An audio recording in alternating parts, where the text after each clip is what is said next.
Hello everyone and welcome to another episode of Usually Fixing and Tinkering.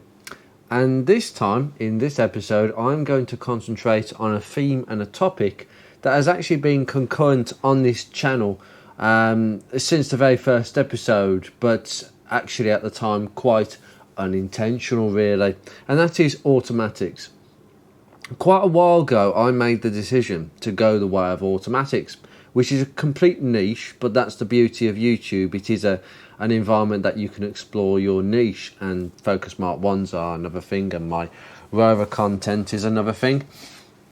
But the underlying pattern between all my cars is the fact they are all automatics. The Mark 1 Focus was basically a decision I took based on the condition of the car that I actually saw, and it was a great first car, and as a result the car is still with me. The Rover, I would say that was deliberately an automatic because after many years of owning an automatic and driving, again I had the P6 before the Rover 45 I should say, and the P6 was also an automatic, but then that was just because that car was literally being sold a stone's throw away from my parents, and it just happened to be an automatic. Could have been a manual and I'd have easily got on with it, because the manual gearboxes are quite delightful in P6s for their age. The 3-speed automatic Borg Warners are a bit, it takes getting used to them, put it that way. It's an old-fashioned slushmatic, put it that way. But for the Rover 45, it was a deliberate choice because I had to replace a car, namely the Focus, and replace that with another daily drive. Obviously, I've still got the Mark 1, obviously, for those of you who don't watch my Ford videos. But I needed a replacement while the Focus was undergoing quite a significant body restoration, and obviously long term it's now in a garage. So I needed a car that I kind of cared less about, but wanted to care about, and that's exactly what I saw with that 45 that needed a lot of TLC. And it just so happens that that was an automatic, and it was a deliberate purchase. But again, that car was being sold not far away from me, so again it was just it ticked the boxes, and there aren't that many 45s around. So when this came up, I was willing to take a chance and thinking, okay, right, this car probably needs a head gasket. So I had it in the mindset from day one, that's what needs to be done with this car. And if you get into that mindset, I think that's a good thing. And then obviously the third car of this channel, and well, officially the 5th car I've ever owned in my life, the Mark 3 Fiesta. And that was utterly deliberate in every conception. I'd already made my mind up that automatics are just me. I don't necessarily get on with manuals. I like manuals in the way they drive. It's a pure driving experience, but at the same time, automatics offer a choice for many people that actually don't have that choice. Either they don't have a manual license, or they are disabled. They have had a manual license and they're now disabled because of medical issues, or maybe their left foot is playing up, or there's something, meaning they have the use of only one foot. It could be the right foot. There's a lot of adaptations that you can make to cars these days, and that's a choice, and it's a choice that some people have to make, unfortunately, if they want to remain on the roads. So yeah, and that's something I pride myself on. And the Fiesta was a deliberate buy, but not necessarily because of the gearbox. The gearbox was just like, I must have this. As soon as I saw the advert, I must have this car. It's just one of them, I've got to be done. But the main thing is the condition of the car, not the gearbox. The condition of the car was kind of the white and the grey two-tone in the advert just stood out an absolute mile, and that's why for me it was a no-brainer. And I kind of made my idea up, well, if I purchase this car, that means that I'm going the way of automatics. And then I pride myself on driving cars that are only automatic on my channel. Naturally, I drive a lot of manual cars behind the scenes, but not on the channel, because it interests me significantly less, actually. I actually find it quite interesting how automatics work. There are several different types of automatics that are actually going to be included in the information of this episode. What different types of automatics can you get? There's lots of different types out there, and not everyone will be more suited to a certain type of automatic. I like all of them, but they all have their pros and cons. It depends on how it's all dependent on how it actually transfers its power to the wheels, and how user friendly it is. Some require a bit more input, and some of them are just a delight, and some of them are incredibly expensive when they go wrong. There seems to be a few common misdemeanors that I'm going to point out in this video as we go through this list of different automatics. There are a few things that I would say that you must have for an automatic to be a good automatic gearbox, and that is, it has to be smooth.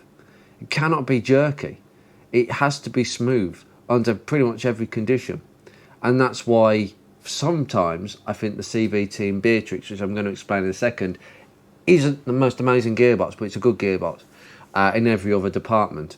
In fact, the way it works is quite amazing, but it's let down by a few little unwanted characteristics. It has to be smooth.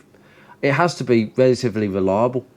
Now, a lot of people are not going to rag automatics. They're just going to drive them quite sedately and gently.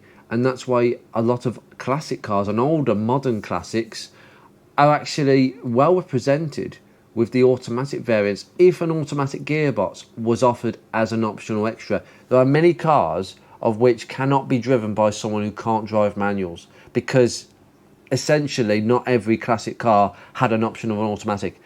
Pre-1980, it was a luxury. I think even pre-90, it was a bit of a luxury, to be fair. And it only so passed that bigger cars would have an automatic as an option, P6 being one. It was always offered for most of its life with an automatic gearbox. And they were quite expensive, and you really were compromising a lot of things back, I'd say, pre-2000. Even just after that, there were a lot of compromises you had to make by buying the automatic version. If you wanted an automatic, then that's fair enough, because you want it to be smooth and effortless, etc. But there was a lot of things that you lost, i.e. performance. You do lose a lot of that with old traditional automatics. So that's where I'm going to end that there, and I'm going to move on to the first type of automatic, and well, it's this, and that is the conventional automatic. Okay, now you can't really tell by looking at a general gearbox whether it's a conventional automatic or otherwise. Those who know will be able to identify one quite easily, but for most of you guys, you won't be able to identify that unless you're pretty much keyed up in automatics. The traditional automatic. Well, what is a traditional automatic? Well, it's the first type of automatic gearbox that was ever invented. I believe the first one was invented by GM, General Motors, in 1939, which was a 2-speed hydraulic automatic transmission. And it has all the elements that are still seen in traditional automatics to this very day. To this very day, there are 8, 9, 10-speed hydraulic conventional automatic gearboxes in your cars today, because it's the most reliable, it's the most proven technology going, and it starts with a thing called a torque converter, and sometimes we refer to them as torque converter automatics. I've done that before on the channel because it's a good distinguishing factor between this and a CVT, for instance. A torque converter, well, what is a torque converter? Well, it's that magical bath of hydraulic fluid that allows a car, an automatic car, to not stall every time it slows down, because effectively that bowl disconnects the engine from the gearbox. So essentially what happens is you've got the torque converter, which is basically a big bath with a couple of massive plates with vanes, and those vanes, they spin the hydraulic transmission fluid all the way around. It's fed by a pump. There'll be an oil pump, a fluid pump in the gearbox, spitting fluid everywhere to every part of the gearbox, including into the torque converter itself, to make sure that the torque converter has got lots of fresh fluid inside it. And that fluid, the force, the centrifugal force, which is the word I was looking for just then, is what makes the car actually drive. It actually transfers power from the engine to the gearbox. However, it is the one thing that causes the inefficiency and slip and power loss that an automatic will use versus a manual car. So essentially in a torque converter you have one plate, and that is connected to the flywheel. Somewhat we call it a flexi plate. In an automatic it's known as a flexi plate, mainly to allow for a little bit of heat, because there's a lot of heat build up in that torque converter, and you will need a flexi plate, basically a more rigid piece of flywheel that is basically designed to bend a little bit with heat. Otherwise, if you use a conventional flywheel, it wouldn't work out very well, put it that way, it wouldn't last. And then bolted to that side, that one side of the torque converter is what we call the turbine, and that is what is spun by the engine. The turbine will spin at the same speed as the flywheel, hence the crankshaft, hence the engine. Okay, so if your engine is doing 900 RPM, the turbine is spinning at 900 RPM, and it's flinging all this fluid round to the other side. And on the other side of things, we've got the impeller. The impeller is driven by the turbine. Okay, it is driven.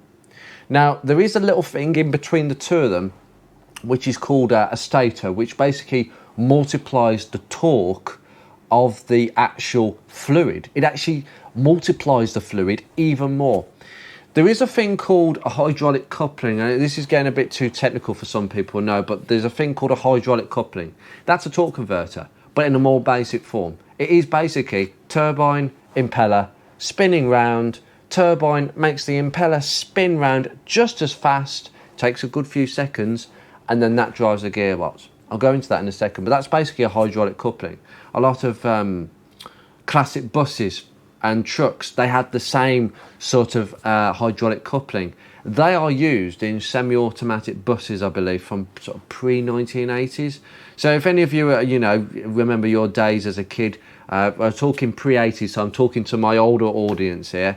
If you ever got on the bus before probably the 1980s, you'd be very familiar with the actual driver still having to manually change down gears with his little gear knob. No laughing, please. And yeah, so basically he was actually changing gear semi-automatically. He's got no clutch pedal, but he has to pause in neutral and then go to the next gear. That hydraulic coupling makes sure that the engine does not stall and that you are able to go into the next gear quite nicely. Very, very technical subject, those early gearboxes. But anyway, back to the current subject. That's a hydraulic coupling. A torque converter is a hydraulic coupling, but with that little stator, it's a torque multiplier, and it basically makes the fluid spin even faster, and it multiplies engine torque. How about that? Manual gearboxes don't do that. They don't multiply engine torque. They just transfer whatever power is given from the engine to the manual gearbox, to the cogs. Whereas in an automatic, the stator is constantly multiplying the engine torque. So does that mean that the amount of torque your engine is producing is actually multiplied at the gearbox end? Yes, it does. Yes, of course, there's going to be some losses there as well, but also a lot of that torque is actually transferred quite nicely. That doesn't mean, however, that you could start using automatics as towing vehicles, because that necessary torque that's needed is very much needed by the actual gearbox itself to actually propel the car nicely down the road. It is a necessary feature. If that stator wasn't there, we wouldn't call it a torque converter. It's just a basic hydraulic coupling. That would not be good enough for an automatic. It definitely needs it. So fascinating little subject that. But essentially, if we could put this into some sort of experiment to explain how it delivers power, and I'm spending a lot of time on this because this is essentially how a conventional automatic receives its power. You have one electric fan, and then you have another electric fan. They're standing on this table, for instance. What would happen if I plugged this one in and it started blowing? What would happen with the other fan? It would start blowing and catching up with the fan that's blowing. And effectively, after, give it about 30 seconds or maybe even less than that, that fan will be matched to the speed of the fan that's plugged in. That's how a torque converter works. And that's why an automatic, unfortunately, a traditional automatic is not as efficient as a manual gearbox because there is a slip. There is a slip between both sides of the torque converter. Once this has kept up and it's actually matched the speed of the turbine, the car is effectively not slipping no more. The gearbox isn't slipping. It is producing whatever power that engine is producing. The problem is we tend to modulate our foot on the gas pedal, don't we? So we're going down for a kick down, engine revs up, okay? And therefore the turbine suddenly, oh, I'm spinning faster, and then this has got to catch up as well, So this side of the gearbox is always trying to catch up with that side. Sometimes it matches it, sometimes it doesn't. There is a thing called a one-way clutch, a torque converter clutch. That is basically a little clutch that sits on the impeller side. When you are driving on the motorway, there's a little clutch solenoid that sits in the actual torque converter housing. And that solenoid will basically activate the clutch when you are driving at pretty steady speed. What effectively that does, it usually happens at 60 miles an hour, 50 at a constant speed. It will basically make sure that the turbine and the impeller are both turning at the same time. There is no losses. Effectively, when that clutch is in operation, it becomes a manual gearbox.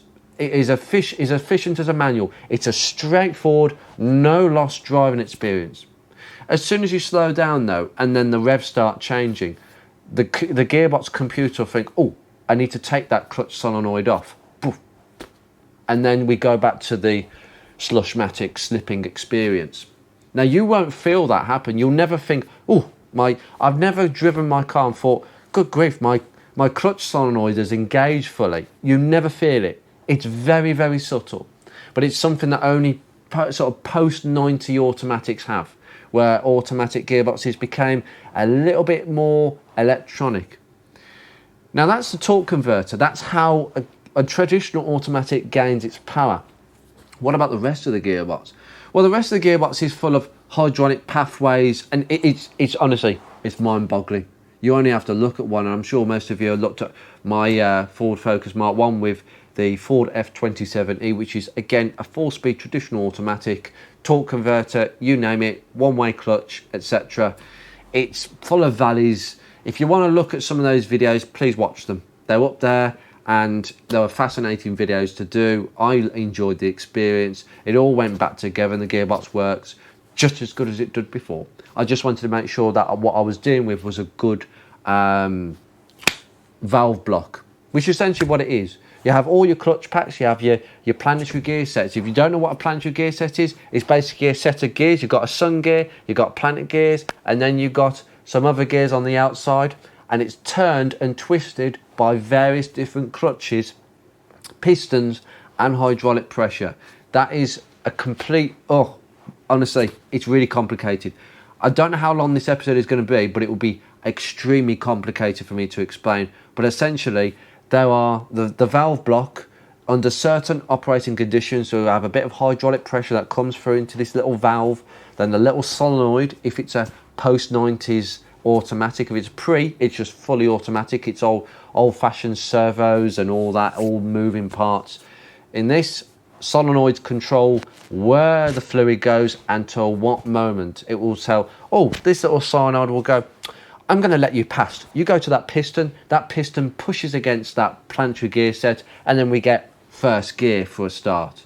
To get all the different gears, different parts need to be held or rotated, and that's as simple as what it gets. So that planetary gear set is either being held or rotated depending on what gear it's in. Most automatics, depending on how many gears they have, they will generally have two. One planetary gear set for every 2 gears. So in my Focus automatic, there's 2 planetary gear sets in that gearbox. If it's 6, it's 3. If it's 8, it's 4. If it's 10, etc. Some manufacturers are very clever, and they can stack planetary gear sets together in a mind-boggling way that even I don't understand, or I've yet to understand. Yet to understand is probably the one, because I like learning. So yeah, that's how traditional automatics work and how they apply the power to the road. It's all hydraulic. So the power loss does not occur in the gearbox. The power loss occurs in the torque converter itself. I must make that very, very clear. But the reason that torque converter automatics have survived for so long, and they're just proven themselves to be completely and utterly reliable. There are not many things that go wrong.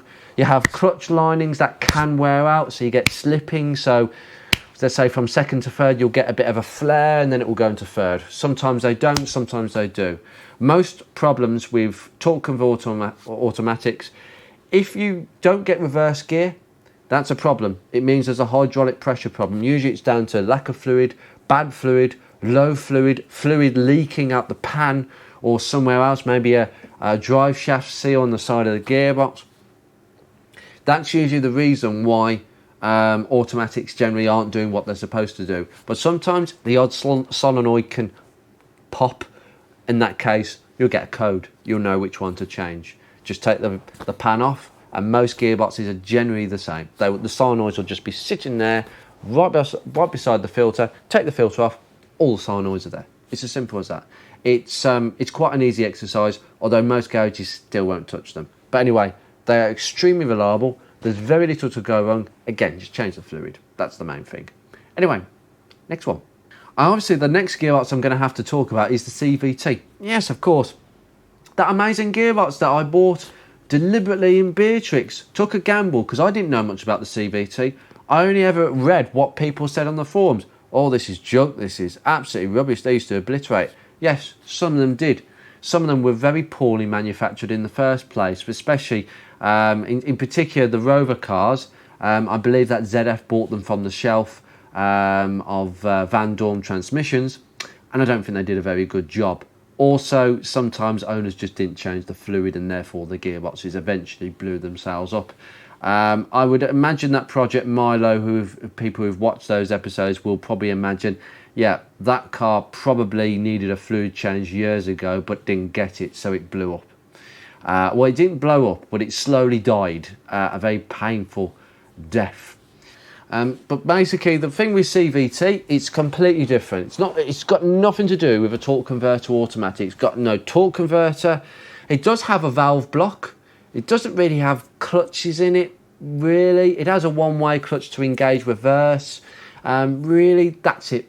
That's it. There's not really as many moving parts. A CVT, from what I've seen, is actually a much more serviceable gearbox than a traditional automatic, believe it or not, because essentially you just got a steel belt between two big pulleys, and those pulleys will interchange their size depending on the amount of hydraulic pressure applied to that piston. These pulleys, by the way, they have a piston, and the piston actuates on the pulley, and it will move the belt to the outer rim or the inner rim.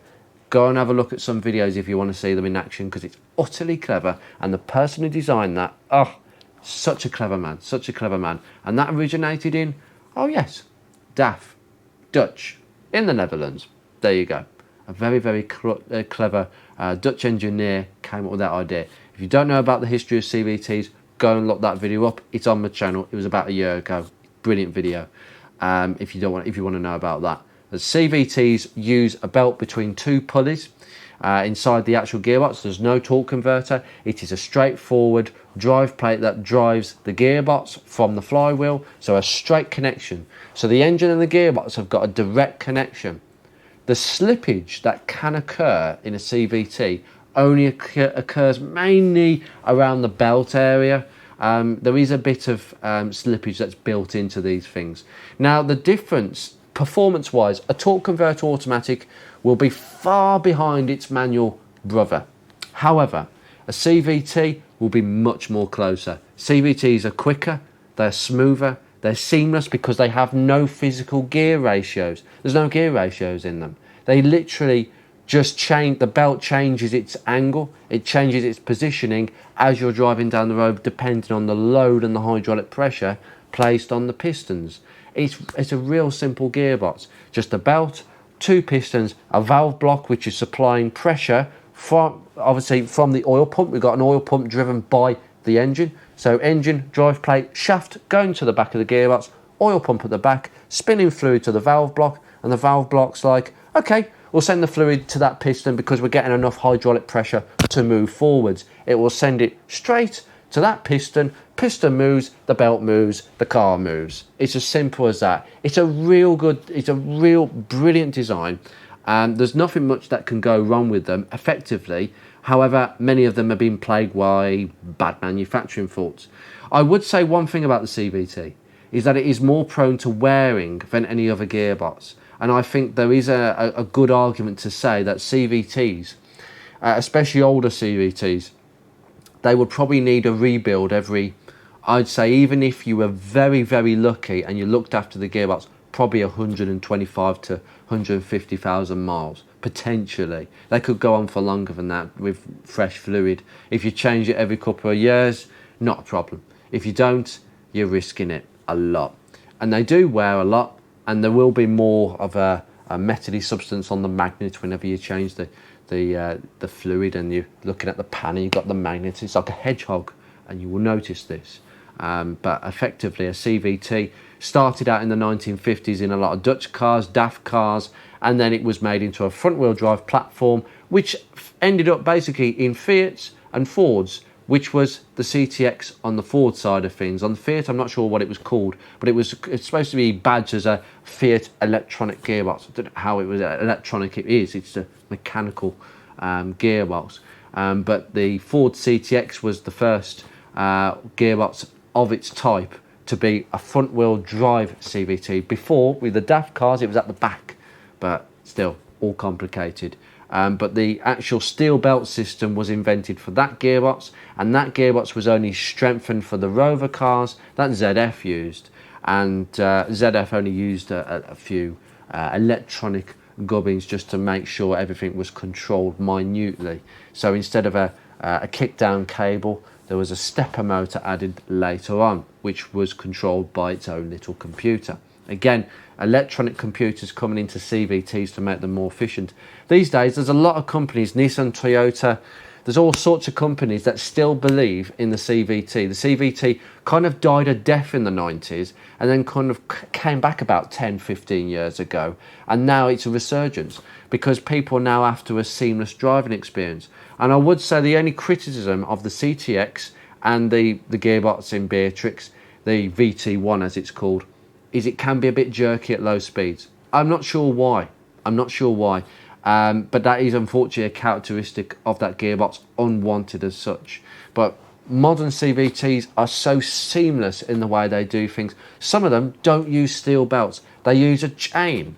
I mean, how amazing is that? They never break. They'll never break as long as you change the fluid, and even they probably take some abuse. CVTs can now take a lot more power and torque. Used to be a thing where CVTs were only ever fitted to small cars. Torque converter automatics, you'd fit to massive cars back in the day, and now you find tiny cars with them. CVTs, it's the opposite. It started out with being, well, CVTs are much better, can actually get the most out of a smaller engine, whereas a torque converter automatic would be completely inappropriate. It would suck so much power, it would be useless, whereas a CVT had a niche, and it was actually more effective than using a torque converter auto with all that slipping going on. A CVT doesn't have that much slipping, so it was much more efficient in delivering 60 horses to the wheels instead of losing a few horses along the way, etc. So CVTs went from going from there, and then going from being fitted to only small cars and can only take low amounts of torque. The torque rating on the CTX is something like 100, something like that. Whereas on Beatrix, the torque rating, they upped it and strengthened it a bit over the years, and it's about 135. You cannot go over that torque. If you modify the engine to produce more power, more torque, you'll kill the gearbox. Absolutely not. But obviously, as time has gone on and the technology has advanced, manufacturers are now making CVT gearboxes that can take over 300 horsepower. So there you go. And CVTs were used in Formula 1 they were trialled in Formula 1.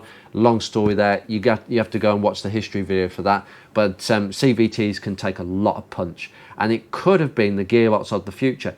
It still can be, because electric cars are not here with us at the moment, and CVTs have definitely got a role to play because there are so many taxis and hybrids that actually use a form of a CVT transmission, believe it or not. Most of us have been driven in a CVT at some time in our lives.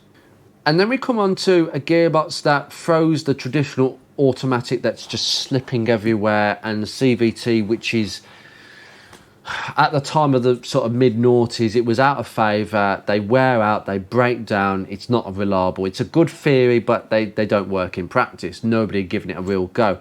So quite a few manufacturers are thinking, can we make something a little bit quicker, closer to the performance of a manual, very close, in fact matching a manual in many circumstances, maybe beating it, but also being actually quite a sophisticated package for the 21st century. Oh yes, dual clutch automatics. Oh yes, they are the vein of my experience, because I have driven a dual clutch automatic. Now most of us will be familiar with only a couple of gearboxes. The main one is DSG. DSG, that came out probably in the late noughties. That was the VW Audi group that built that up. That gearbox is now been fitted to almost all their models over the last 15, 16 odd years. Now that gearbox was quite advanced, and the whole idea with a dual clutch is effectively, it's not an automatic, it's not a CVT obviously, it is a manual gearbox with cogs. Okay, we've got lay shafts and gears, but we've got two lay shafts. Instead of one lay shaft, we've got two. And we've got not one clutch, we've got two clutches. So effectively, we've got two clutches operated by two solenoids that are electronically controlled by an ECU. And the ECU controls when those clutches come off and on. Effectively, you've got two lay shafts. So on one, take it DSG gearbox for instance, or even powershift, you would have 3 gears on one lay shaft and 3 on the other. You'd have 1, 3 and 5, 2, 4 and 6. They'd all be matching to each other. So probably 1 and 2, 3, 4, 5, 6. Okay? And effectively, the clutch fork, we need to actually engage first, right? The clutch fork up. Clutch engaged. The solenoid will engage the clutch on that number 1 lay shaft and engage number 1. Okay? So you've got first gear. Well, what will happen is there's another clutch fork, because there'll be another clutch fork for the other lay shaft for 2, 4 and 6. And what will happen is, as you're driving in first, the computer will think, oh yeah, we've got to speed now. Now we need to move the clutch fork into position, and now we need an instant swap over. So the solenoid on this lay shaft, bing, second gear, first gear releases. It's literally that. Instead of going from one gear to another, and the time it takes on a manual gearbox to go from one gear to another, that's a bit slow, that is. Manufacturers are thinking, hold on, we can beat that. We can actually create a system where effectively, like I've explained, you've got solenoids that are engaging and disengaging. So the second gear, when you're in first gear, second gear is ready to go, but it's not quite ready to go. The solenoid has not activated the clutch. And then suddenly, solenoid number 1, need to release. I need to release first gear, release. Second, engage. The moment that change happens, instant. First, second, third, fourth, fifth. It happens momentarily. If any of you have driven a dual clutch automatic, and most of you on the Ford side of things would say, yeah, I've driven a powershift. Yeah, so have I. I found it quite an impressive gearbox. That Ford came out with a powershift. It was a bit of a collaboration with Getrag, again, and it was not a success. It was fraught with problems. There was a wet clutch and a dry clutch one. The wet clutches were a little bit more reliable. They lasted longer. They were fitted to 2-litre diesels, especially on Focus Mark 3s. That's where it came out effectively. Well, late Focus Mark 2s, but mainly Focus Mark 3s.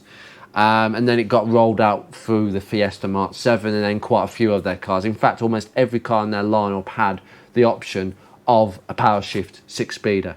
Now, I'm not going to refer to the DSG because the DSG has had so many electrical faults and problems over the years, it's untrue. Dual clutch systems work brilliantly when they work, but when they don't work, they're very expensive. I actually have, this is quite interesting. So where I go to work, I have to pass, if I walk to work, I have to pass a transmission shop. I'm quite interested to know what cars are outside that transmission shop. And I'll tell you something, I've only seen one Focus Mark 1, which obviously it was an automatic because it's an automatic specialist. I've only seen one outside their shop. And the fella that runs that place actually knows me because I pass quite a lot. And I mentioned to him I had quite a few cars. And I asked him about the Focus and what it's in for, just out of curiosity. And he said, just for a filter change. Filter and fluid, nothing wrong with the gearbox. So the 4F27E traditional automatic gearbox, built by Mazda in the first place, brilliant gearbox, reliable, never goes wrong. Yeah, it's a slushmatic, but it never goes wrong really. That gearbox was replaced by the powershift gearbox. I see a Mark III Focus, Mark 7 Fiestas with that gearbox, C-Maxes, S-Maxes. I think there's a couple more cars to add to that list. I see them forever outside that transmission shop every week, powershift gearboxes. And again, I asked the owner, what's it in for? Gearbox failure, gearbox problem, clutch problem. They are renowned for issues. But guess what I also see at that transmission shop? DSGs. They're piling up everywhere. They're absolutely falling to bits. Sometimes it's because people don't change the fluid properly. In the powershift, it's an oil-based. So it is actually, the powershift being a manual gearbox and the DSG, they actually don't really use a fluid. It's more of a gearbox oil, like a normal oil, but it's a special oil. Powershift gearbox fluid, very expensive stuff. You have to fill the gearbox in 2 halves. But effectively, it sounds like a good system, and the theory behind how they work is very, very clever and very, very snappy. I've driven a powershift in a Mark III Focus and 1.6 Sigma mounted to that engine. You can get the EcoBoost fitted to them later on, but I just tested it on the 1.6 Sigma. The Sigma is very much at its limit in the Mark III Focus because of the weight. But with a powershift gearbox, it actually got up to speed quite nicely. And actually, I thought, this is really good. Then, after about a half an hour journey, we got into the city. Flap, flap, flap, flap, flap, flap. Every time I came to the traffic lights, all I'd hear is flap, flap, flap. The clutches, you just hear them flapping around. Like they're kind of, are they wanting to engage or disengage or engage or disengage? And that's because the problem, the biggest flaw with the powershift and DSG is that they're not automatics. They are manual gearboxes. What you're doing when you're in traffic, what do automatic drivers like myself do? We creep. Because automatic gearboxes, traditional automatics, CVTs, they creep. We creep forward in traffic, absolutely fine. Dual clutch automatics are not meant to be driven like that. You don't creep in a manual, so you don't creep in a dual clutch automatic because you will burn the clutches. The clutches get hot, and also they kind of start flapping around a little bit because they don't know, oh, do I need first or do I need second? First, second, first, second. What does the driver want? And the computer is going a bit, I don't know actually. And this is the problem with dual clutch automatics. The same with traditional automatics. Going up shifts, doing up shifts, first, second, third, fourth, absolutely fine. But when you ask an automatic, no matter what different type it is, I think the CVT is the only one for me that does this perfectly. Is what does it decide to do in terms of, does it skip gears? Does it go from, okay, we're in fourth, do we need to go straight to second because we've slowed down quite a bit? And that's where gearboxes can get a bit, don't know what gear I need to be in. Dual clutch automatics are exactly the same. No matter how much computer software that they use to program those solenoids to come on and off at the right time, you can't program computers to think like human beings. We've gone from fifth and we've slowed quite way down. I'm going to skip gears and go to second, because obviously in modern manuals you can get away with skipping gears. In older manuals you have to do things the old-fashioned way, fourth, third, second. Automatics are the same. They want to skip gears, but they don't quite know how to do it effectively without doing a bit of jerking. And I'm afraid that's what happens, I'm afraid. So I hope that I'll give you a good visual demonstration of the the problems with dual clutch gearboxes and why they just don't last. Personally, as much as I would only ever buy a powershift if it had been serviced on the dot, service history. That's it. I wouldn't say no to a powershift, particularly an early Mark III, probably 1.6 Sigma TIVCT with a powershift. I'm not going to say no to that. It'd be a gamble, but it'd have to be cheap. It really would have to be cheap. But anyway, I'm going to leave that there. The most sophisticated form of an automatic gearbox. The dual clutch system works perfectly fine. In fact, when it works well, it works quicker, particularly on the upshift for human beings. It will shift quicker. I think the manual versus the dual clutch version, I think the dual clutch would win. But it does come at a cost of reliability, sadly. And then we come on to the fourth and final gearbox in this episode, and it's a very rare one, and there aren't many cars that actually, I think, use this gearbox. I believe an ASG gearbox that's used by certain VWs, VW Ups and Skoda City Goes. It's the same car essentially. There are a few of these gearboxes around, and they're called manuated automatics. And what is a manuated automatic? Don't you mean a dual clutch? No. This is a cheaper version of an automatic gearbox, effectively in a manual gearbox. Well, it's quite a bit more simple than that. It's a manual gearbox. You have a manual gearbox with cogs. You have a gear lever that says 1, 2, 3, 4, 5. So why is it an automatic? It doesn't have a clutch pedal. The clutch, it has a normal cog gearbox, no dual clutch rubbish, no different lathe shafts, just 1, 2, 3, 4, 5 and reverse. And a clutch. Again, why is this an automatic? Well, it's a simple thing. Because it's a simpler version of a dual clutch system. It's as simple as this. That clutch is operated by a computer. There is an ECU controlling that clutch via, oh yes, a solenoid. Again, there's a solenoid that actuates that clutch on and off. Essentially, what happens is when you're going between gears, just like the semi-automatic bus example early on, you have to pause in neutral. This is what the owner's manual will tell you to do. You can't go from first to second through the straight gate. You have to pause. So first, neutral, second. You have to pause in neutral. What happens when you go in neutral? When you pause in neutral, the gearbox will sense via a micro switch, oh, he's moved out of first. We need to activate the clutch. That's how quick it will be. It will activate the clutch, grab the next gear, you move to second, and the clutch fork grabs second. That solenoid uses the clutch. So instead of your foot, your left foot, there's a solenoid that does that for you. So a big fat solenoid is basically your left foot. And that's it. It is a manual gearbox with an automatic clutch. Hence why we call it a manuated automatic. That's it. There aren't many versions of this gearbox around, but I believe the ASG one that's fitted in the VW group was one of the few. There are others around, but they're not that popular.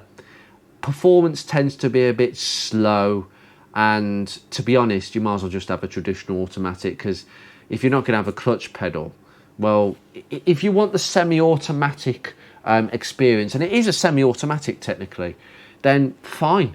But for me, I'd rather just have a complete manual.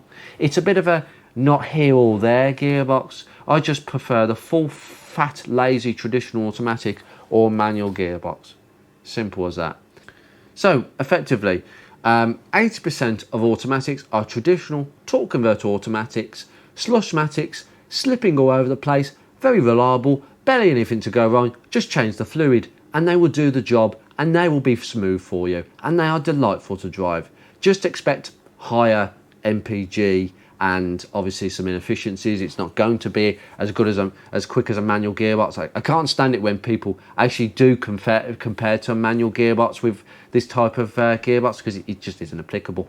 And then you've got the CVT, completely seamless, no ratios, no fixed ratios, completely seamless throughout the rev range. A fantastic efficiency. Better MPG than a traditional automatic, better speed, better performance, very close to the manual equivalent, some losses here and there, but overall, very good gearbox. But be careful of older CVTs, they need looking after. Not all of them do work, but change the fluid and you should be okay. Dual clutch, the most sophisticated of all these gearboxes put together. Probably quicker than a manual gearbox, quite seamless when they go through the gears and sort of when they go down the gears, but we'll gloss over that.